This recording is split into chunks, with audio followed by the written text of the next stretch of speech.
Assalamualaikum warahmatullahi wabarakatuh. Perkenalkan, nama saya Salih Rizky Warida Suryadilaga. Saya dari Teknologi Informasi Universitas Amikom Purwokerto angkatan 2020.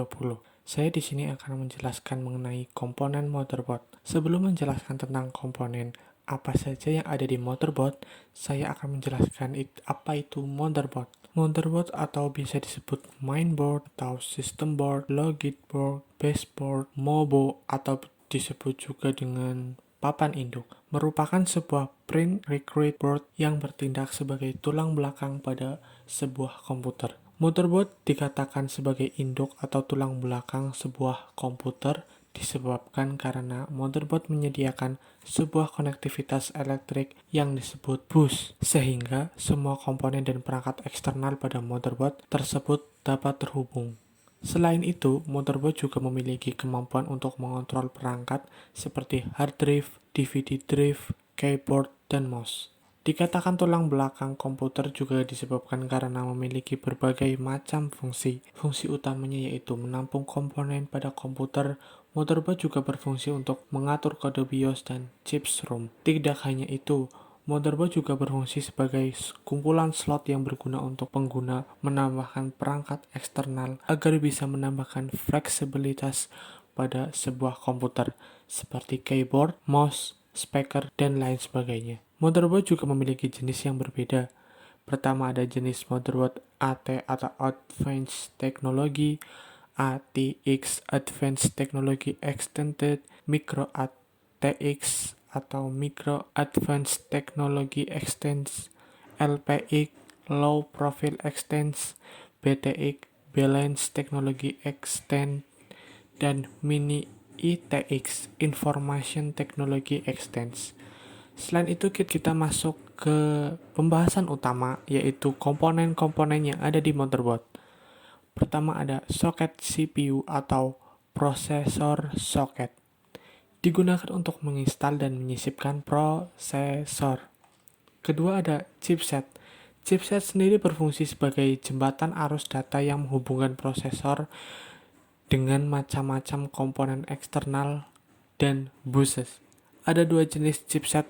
Pertama, chipset North Bridge berperan menentukan jumlah, tipe, dan kecepatan CPU yang dapat dipasangkan pada motherboard, termasuk menentukan jumlah, kecepatan, tipe RAM yang dapat digunakan.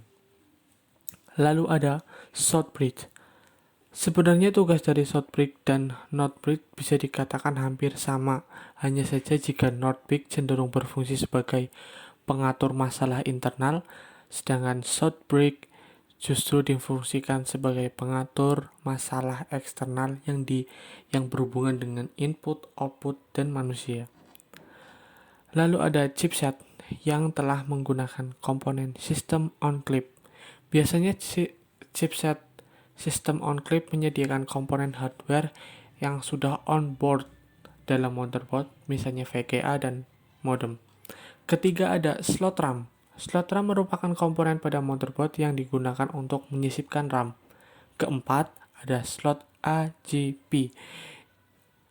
Digunakan untuk memasukkan AGP card atau slot untuk kartu grafis yang ditujukan untuk game 3D. Letaknya selalu di samping slot PCI. Slot PCI digunakan untuk menyisipkan add-on card seperti kartu LAN dan kartu sound. Keenam, CMOS atau Complementary Metal Oxide Semiconductor berfungsi untuk menyimpan settingan konfigurasi komputer, waktu, dan lain-lain. CMOS menjaga agar kita tidak perlu mengkonfigurasi hal-hal tersebut seperti setiap kali kita menyalakan komputer. Ketujuh ada Primary and Secondary IDE Interface. Primary IDE berfungsi menghubungkan motherboard dengan primary master drive dan piranti secondary master. Sedangkan secondary IDE berfungsi menghubungkan piranti-piranti untuk slave seperti CD-ROM dan hard disk slave. Konektor SATA atau biasa disebut sebagai konektor serial ATA yang berguna untuk menghubungkan perangkat serial ATA. Lalu ada BIOS. BIOS adalah sebuah chips yang menyimpan perangkat lunak untuk mengontrol hardware dan berfungsi sebagai interface antar hardware dan operating system atau OS.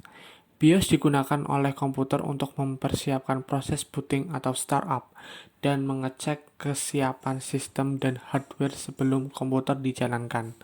Ke-10 ada konektor penghubung atau port input-output yang biasanya terdapat pada sebuah motherboard.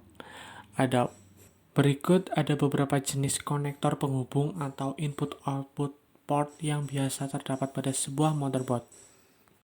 Pertama ada port paralel atau peralatan yang bekerja dengan transmisi data secara paralel. Biasanya dipakai untuk memasang printer atau scanner sebelum generasi USB. Lalu ada port serial berfungsi untuk memasang peripheral kecepatan rendah dengan mode transfer data serial. Akan tetapi saat port ini jarang sekali digunakan. Port AT atau PS2 yang berfungsi untuk menghubungkan mouse dengan komputer.